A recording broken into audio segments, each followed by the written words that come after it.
Definitely, again, important that we have a decent picture to work with in order to be able to set up our bounds for the integral correctly. Well, 9 over x, that's the parent, has a parent graph of 1 over x, which means it's basically going to look like that in the first quadrant, that in the third quadrant. We've got y equals x,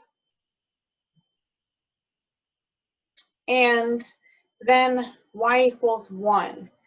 Here's where having our picture, knowing a little bit more about our picture, is going to be really important. So I know that that y equals 1 line is a horizontal line, but I'm not sure, well, okay, I know it's not down here, so I know we're not going to be worrying about that third quadrant piece, but it's going to matter whether my y equals 1 is below that intersection point or above the intersection point. And to figure that out, I'm going to find the point where y equals x meets y equals 9 over x. So if I set x equal to 9 over x, that means the x squared is equal to 9, and those are going to intersect at x equals plus or minus 3. Again, I'm not going to worry about this third quadrant piece because I know that y equals 1 must be putting us up here in the first quadrant. Well, if these are going to intersect at a coordinate of 3, 3, that means that y equals 1 should be coming in down here.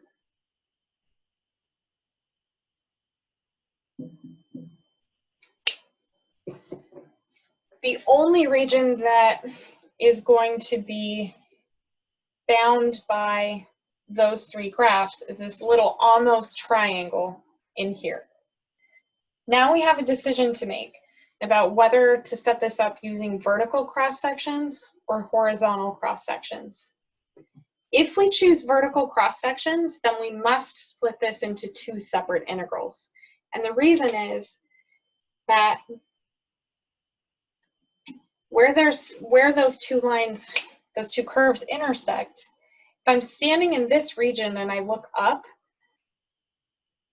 the top boundary is that line y equals x. But if I move into this part of the region, when I look up, my top is bound by 9 over x. Because I'll have different top and bottom functions in these 2 sort of rooms inside of there, I know that I'm going to have to break the integration apart if I do vertical cross sections. So if we set this up with vertical cross sections,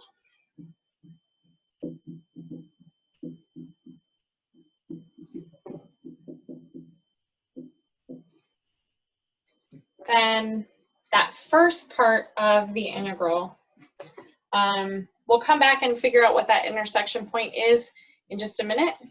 Oh, I guess we already know. That one's not going to be too hard. We know that that's y equals 1.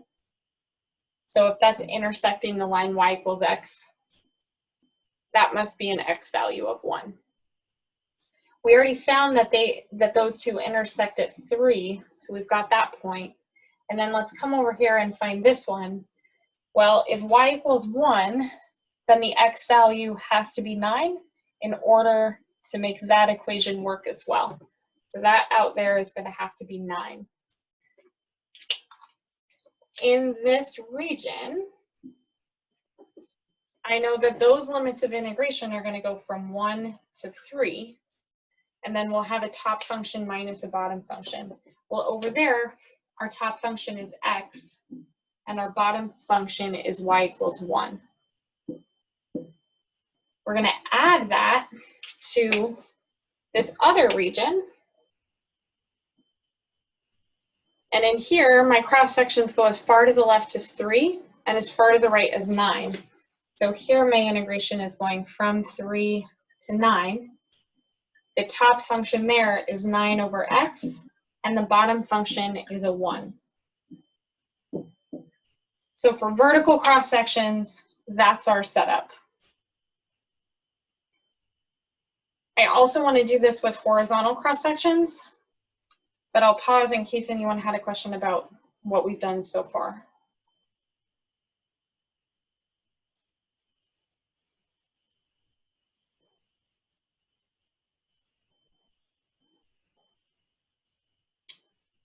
Okay, so let's go back and do this, but with horizontal cross sections.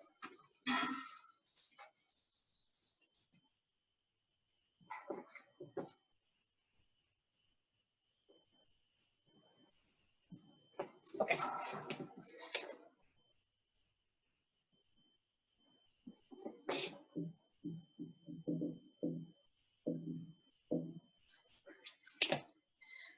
To set up this area with horizontal cross sections, now I'm thinking about taking these slices horizontally, which means that we'll have a little piece of dy. For those horizontal cross sections, rather than thinking about a top minus a bottom, I'm thinking about the right function minus the left function.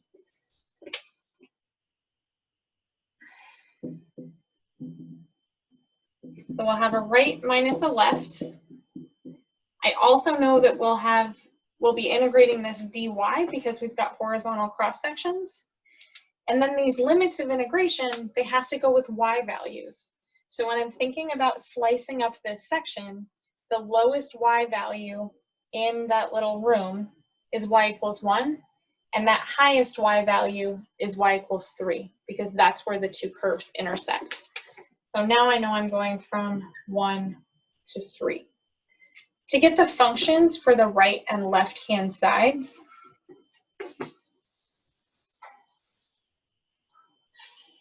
again, because I'm integrating with respect to y, I know that I need my functions to look like x equals something with y. Well, this one's straightforward, x equals y. So that's going to be my left-hand side.